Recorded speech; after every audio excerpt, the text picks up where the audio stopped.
పరిశుద్ధుడు, మమ్మలను మిక్కిలిగా ప్రేమించిన యేసయ్యా నీకు స్తోత్రాలయ్యా.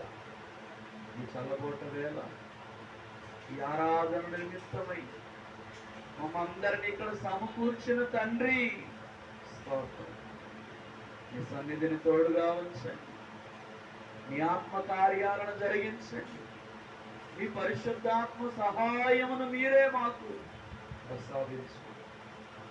నీ కాపుదల, నీ భద్రత, నీ ఆశీర్వాదం మీరే మాకు ఇవ్వండి.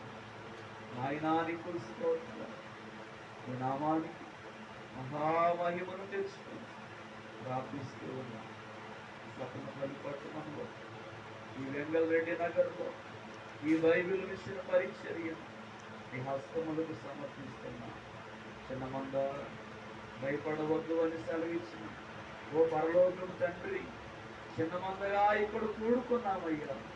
ఈ చిన్న మందను మీరు పెద్ద చేయండి, ఈ చిన్న మందను మీరు వృద్ధి చేయండి, ఈ చిన్న మందను మీరు పెద్ద చేసి పెంచండి. స్తోత్రం అయ్యా, మీకు నమస్కారాలు. అన్ని విషయాల్లో దీవించండి. ఇదిగో నాయన, పాటలు పాడిన వారిని, ఆరాధనలు ఏకీభవించిన వారిని, అయా వాక్యము విన్న వారిని అందరినీ దీవించండి. ఇదిగో ఇక్కడికి రాలేకపోయి అక్కడక్కడ ఉండి నీ మాటల వైపు